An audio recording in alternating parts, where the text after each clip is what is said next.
हाँ, संत महाराज ने बताया, बनखंडी महाराज था। तो यहाँ बहुत लोग पब्लिक आती है नहाने धोने के लिए, अमावस पूर्णिमा, गुरु पूर्णिमा, 11 सब पे आते हैं। कि मेरे ही प्रताप जैसी ताप्ती हैं, सूर्यपुत्री यमराज की बहन ताप्ती हैं। आज हम खड़े हैं जिला मुख्यालय 30 किलोमीटर दूर ग्राम भादो गाँव में। भादो गाँव गोमुख के नाम से भी जाना जाता है। यहाँ पर एक चमत्कार होता है। यहाँ पर आपको बता दें कि जो ताप्ती नदी का जल है वो वहाँ से यहाँ तक आता है। यहाँ कैसे आता है, क्या कहानी है, हम यहाँ के जो बुजुर्ग लोग हैं उनसे जानना चाहेंगे। जी दादाजी, क्या नाम है आपका? मेरा नाम देवकरण साहब। आज आप यहाँ आए, किस लिए आए हो? स्नान करने के लिए आए। यहाँ स्नान क्यों किया जाता है? सब गौमुख के नाम से प्रसिद्ध है। अच्छा, क्या कहानी है इसकी? कुछ कहानी है? कोई महाराज संत हुआ करते थे? हाँ भैया, तू बता दे। जी आप बताइए, आपने जो बताया। हाँ, संत महाराज ने बताया, बनखंडी महाराज था। तो वो यहाँ से तप्ती नदी में जाता था नहाने के लिए। तो कुछ वो महाराज ने कही, तप्ती नदी ने कही कि बोले तुम यहाँ क्यों आते हो? बोले मैं आपके पास ही आ जाऊंगी। कि तुम्हारी क्या पहचान है? कि कमंडल घोटा तुम्हारा वहाँ जाएगा तो पहचान हो जाएगी कि तप्ती नदी वहाँ आ गई गौमुख में। ताप्ती नदी यहाँ से 50 किलोमीटर दूर है और वहाँ का जल यहाँ आ गया। जी हाँ, उनके जो महाराज के थे कमंडल और वो लोटे यहाँ आ गए। यहाँ आ गए थे साहब। अभी आपकी उम्र कितनी है लगभग? हमारे 70-75 साल की तो हो। क्या जब से आप जन्म से देख रहे हैं, जन्म से ये चला रहे हैं? जी हाँ। तो देखिए दादाजी जैसे बता रहे हैं, 75 साल हो गई है और इनके पहले भी इनके बुजुर्गों ने ये उनको जो कहानी बताई वो आज तक प्रचलित है। और हमारे साथ में यहाँ के जो युवा भी है, जो इन्होंने अपने बुजुर्गों से जो कहानी सुनी है, हम उनसे जानना चाहेंगे किस प्रकार से ये यहाँ पर होता है। जी भाई साहब, अपना नाम बताएं। दीपक मीणा, ग्राम पंचायत भादापुर रहते हैं। यहाँ बहुत ही 20 साल दिनों से चल रहा है बाबा का कार्यक्रम में। तो यहाँ बहुत लोग पब्लिक आती है नहाने धोने के लिए, अमावस पूर्णिमा, गुरु पूर्णिमा, 11 सब पे आते हैं। जी क्या कहानी क्या है इसकी? यहाँ गुरुजी रहते थे, बहुत विशाल गुरुजी। यहाँ मंदिर पे भी शेर की गर्दन कटी हुई रखे का सुना है हमने भी, तो देखते आए यहाँ पे, तो उसके बारे में देखते थे। तो बाबा ने बोले बीमार हो गए वहाँ आश्रम नहाने गए तो सूर्यपुत्री कुट में। तो फिर उन्होंने बोला कि कैसे आओगे, ये तो कि तुम्हारा सामान सब छोड़ दो, हम सुबह जब आपका टाइम रहेगा वहाँ आ जाएंगे। तो ये गौमुख के नाम से प्रसिद्ध हो गया। जल आ गया, खल खल लोग ने माना नहीं। तो फिर उसका विशाल गहरा था साहब, ये तो अब तो कुछ बना दिया नया। हाँ, विशाल गहरा था। यहाँ पे से बहुत दूर दूर से आते थे, उज्जैन देवास सब दूर के लोग, बहुत दिन से चालू है। हरदा के अलावा अन्य जिलों से भी लोग यहाँ पर श्रद्धालु स्नान करने आते हैं। बहुत दूर से, और बहुत मंदिर में भी बाबा बहुत दिन से है। और बहुत विशाल मेरा देखा हुआ तो ऐसा है कि ये मंदिर से अभी तक बड़ा मंदिर मैंने नहीं देखा है। हर बात आपको दिखाएंगे। देखिए किस प्रकार से यहाँ पर अमावस्या पूर्णिमा के दिन लोग नहाने आते हैं। और आज जो है कि गुरु पूर्णिमा है, यहाँ पर आज भी बाहर से लोग यहाँ पर स्नान करने आए। और सिर्फ गोमुख से ही, हरदा जिले से नहीं, आजू बाजू के अन्य 8-10 जिलों से भी लोग यहाँ आते हैं, स्नान करने आते हैं। इसकी मान्यता ये है कि यहाँ पर जो एक महाराज रहते, संत रहा करते थे मंदिर के किनारे, वो डेली स्नान करने जाते थे ताप्ती नदी में। लेकिन उनकी जब तबीयत खराब हो गई, जब वो काफी बुजुर्ग हो गए, तो वो जब स्नान करने गए तो नर्मदा ताप्ती नदी ने खुद ये बोला कि संत जी आप इतने परेशान क्यों होते हैं, आप बुजुर्ग हो गए, आप वहीं रहिए, हम आपके पास आ जाएंगे। तो उन्होंने बोला हम कैसे विश्वास करें? तो बोले आप अपना कमंडल और लोटा यहीं छोड़ जाइए, जो कि आप सुबह जब आपका स्नान करने का समय होगा तब हम आपके आश्रम के वहीं पर आ जाएंगे। जब अगले दिन जब महाराज यहाँ आए और उन्होंने देखा कि उनका लोटा और कमंडल आ गया और साथ में जल आ रहा है, तभी से ये जो गोमुख है यहाँ पर गोमुख बना दिया गया है। और तभी से प्रचलन है कि यहाँ पर जो ताप्ती नदी का जल है वो यहाँ आता है। और यहाँ पर बाहर से अन्य जिलों से भी श्रद्धालु आते हैं, दर्शन करने आते हैं। वो खुद देखते हैं कि यहाँ पर हमेशा चलता रहता है। बारिश गर्मी के दिनों में जब जल नदी सूख जाती है, सभी पानी के स्रोत बंद हो जाते हैं, लेकिन ये जो गोमुख है यहाँ चलता रहता है और 12 ही महीना यहाँ से पानी आता रहता है। अब ये कहीं ना कहीं चमत्कार देखने को मिल रहा है। कलयुग में भी ये चमत्कार हो रहा है, तो कहीं ना कहीं आप ये मान सकते हैं कि भगवान अभी भी है। और यहाँ पर देख सकते हैं अभी भी काफी संख्या में भीड़ है। ये सिर्फ अमावस्या और पूर्णिमा को ही लोग आते हैं यहाँ पर स्नान करने और दर्शन करने के लिए। बहुत से श्रद्धालु यहाँ स्नान भी करते हैं। आपको बता दें 3 कुंड अलग अलग बनाए गए।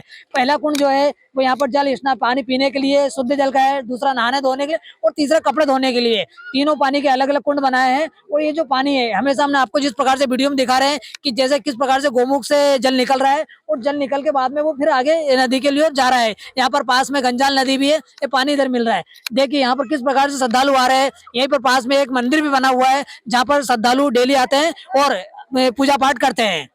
जो भादो गांव का गोमुख है, जिसकी अभी हमने आप कहानी बता रहे थे, हम उनके जो संत महाराज है उनसे जानना चाहेंगे कि उसकी क्या कहानी है और वो किस लिए प्रचलित की है।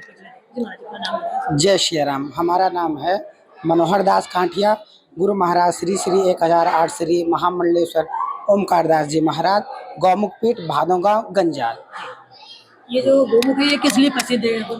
देखिए ये गौमुख जो ये तपोस्थली है, ये संतों की जो पुराने हमारे संत रहे हैं, आज से मुगल कालीन जो मुगल काल था भारत में और अंग्रेजों का काल, मुगल काल, तब से बनखंडी बाबा जी आज से 350-400 वर्ष पहले की उन्होंने यहाँ पे तपोभूमि है। तो ये भादोगांव पहले पूरा जंगल हुआ करता था। यहाँ पे हिंसक जानवर रहते, जैसे बाघ हो गया, शेर हो गया, ऐसे जंगली जानवर रहते थे। यहाँ पे गांव नहीं था, ग्राम मतलब वसागत नहीं थी।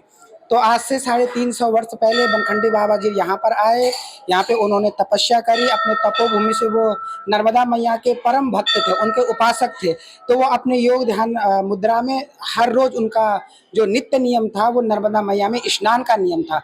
स्नान के पश्चात वो आपकी जो जितनी उनकी क्रियाएं होती थी, दिनचर्या जितना भी आध्यात्म से जुड़ा जितना कार्य होता था तब करते थे।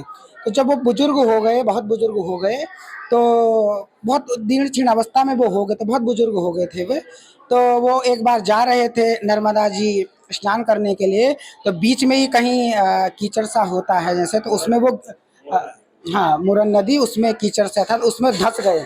तो जब वो धंसने लगे तो उनके मन में बड़ा दुख हुआ कि आजीवन तो मैंने नर्मदा मैया जी में स्नान किया, तत्पश्चात तपोभूमि में तपस्या करके मैंने इस जीवन को सार्थक बनाया, पर कौन सा पाप ये होगा कि आज मैं ऐसे कीचड़ के बीच में, दलदल के बीच में फंसा हुआ हूँ। तो ऐसे करके एक दिव्य शक्ति उत्पन्न हुई और बाबा जो बनखंडी बाबा जी हैं उनको उन्होंने वहाँ से उठा करके और एक सुरक्षित स्थान पर ले आए। मगर वो हट्टी होते संत अपने सत्यता से जाना जाता है और संत अपने तपोबल से जाना जाता है। वो तप करने बैठ गए, जब तक वो शक्ति उत्पन्न नहीं हो जाती है, जिस शक्ति ने मुझे इस दलदल से, मेरे प्राण जो संकट में थे वो संकट से मुझे उबारा है, वो शक्ति आए। तो नर्मदा जी जब काफ़ी सारे दिन हो गए, 21 दिन का अभी हमें वो 21 दिन हो गए, 21 दिन बाद नर्मदा मैया प्रकट हुई, अपने भक्त पर बनखंडी बाबा पर प्रसन्न हुई और कहे बाबा अब मैंने तुम्हें दर्शन दे दिए हैं, अब तुम अपने स्थान पर जाओ और वहीं पर अपनी सेवा पूजा नित्य पूजन पाठ करो, मैं तुम पे खुश हूँ। तो बनखंडी बाबा ने कहा कि जब तक मेरे शरीर में प्राण है तब तक मैं नर्मदा नदी में स्नान करूँगा, तब जाके अपने नित्य कर्म क्रियाक्रम करूँगा। तो तब भगवत नर्मदा मैया ने कहा कि अब आपका ऐसी स्थिति नहीं है कि आप हमारे पास आ सकें, या तो आप नर्मदा तट पर आ जाए। उन्होंने कहा नहीं, ये भादोगांव तपोस्थली है, मैं तपोभूमि भादोगांव में ही रहूँगा और वही नित्य नियम अपना करूँगा। तो नर्मदा जी से उन्होंने प्रार्थना करी कि आप भादोगांव में प्रकट हो जाइए, मगर विपरीत नहीं हो सकता था। नर्मदा जो भादोगांव है वो ऊंचाई पर है, भादोगांव से दक्षिण दिशा में चलती है, यानी कि वो ऊंचाई पर भादोगांव है, तो विपरीत दिशा में जल प्रभावित नहीं हो सकता था। तो नर्मदा जी ने कहा कि मेरे ही प्रताप जैसी ताप्ती हैं, सूर्यपुत्री यमराज की बहन ताप्ती हैं, ताप्ती मैया क्या है भादोगांव से ऊपर बहती हैं और भादोगांव से वो आ सकती हैं। तो यहाँ से 70 किलोमीटर मुल्ताई है स्रोत, 70 किलोमीटर दूर वो ताप्ती मैया वहाँ से आई और ताप्ती मैया ने यहाँ पर भादोगांव गौमुख गंजाल में दर्शन दिए। तब से 350 वर्ष से निरंतर नित्य निरंतर, चाहे बरसात हो, चाहे ग्रीष्म ऋतु हो, शरद ऋतु हो, तब से नित्य निरंतर वो धारा बढ़ती जाती है। और ऐसे जैसे आप देख रहे हो और कृतार्थ करती है सारे जितने ये हरदा जिला है, होशंगाबाद जिला, बहुत दूर दूर तक महाराज जी के शिष्य परिकर हैं, कच्छ भुज गुजरात तक भी शिष्य परिकर महाराज जी का पूरे भारतवर्ष में है। तो वो कृतार्थ करती है ताप्ती मैया, ये ताप्ती मैया का यहाँ पर इतिहास। जय श्री राम। गर्मी के दिन में देखा जाता है कि नदी नालों के सभी का पानी बंद हो जाता है, तो ये तो अलौकिक है ना, एक तो लौकिक हो तो वो जो वर्षा का लौकिक है, ये अलौकिक है, ये दैवीय शक्ति है। ताप्ती मैया सूर्यपुत्री हैं और बनखंडी बाबा की तपोस्थली में बह रही हैं, तो नित्य निरंतर ऐसे ही चलती रहती है। उसमें कोई ऐसा नहीं कि वो घट जाएंगे, बट नित्य निरंतर वो अविरल धारा जो चल रही है वो ऐसे ही वो धारा चल रही है। देखिए किस प्रकार से जो भादोगांव का जो मठ है वो जो हरदा जिले में प्रसिद्ध है। हरदा जिले नहीं, आजू बाजू के करीब 8 से 10 जिलों में भी है और महाराष्ट्र राजस्थान तक के लोग भी यहाँ आते हैं दर्शन करने। ये एक तपोभूमि है। जिस प्रकार से हमको संत महाराज जी ने बताया कि जो यहाँ के जो महाराज थे, महाराज की ये इच्छा थी कि मैंने अपना जीवन इसी तपोभूमि पे निकाला, तो मैं नर्मदा किनारे नहीं जाऊंगा, यदि मेरे प्राण निकलना तो यही निकले। तो नर्मदा जी ने जिस प्रकार कहा कि सूर्यपुत्री जो है ताप्ती, वो खुद आपके पास आएगी और आप यहीं पर स्नान करिए, तो यहीं रहिए। उसके बाद से ये जो है स्थान है प्रसिद्ध हो गया और वर्तमान तक भी इसकी जो धारा है वो अविरल धारा बहती रहती है, न गर्मी में सूखती है न किसी कारण बंद होती है। तो जिस प्रकार से हमने आपको वीडियो में दिखाया कि किस प्रकार से वो धारा बह रही है, वो वर्षों से ऐसी बहती आ रही है और लगातार बह रही है।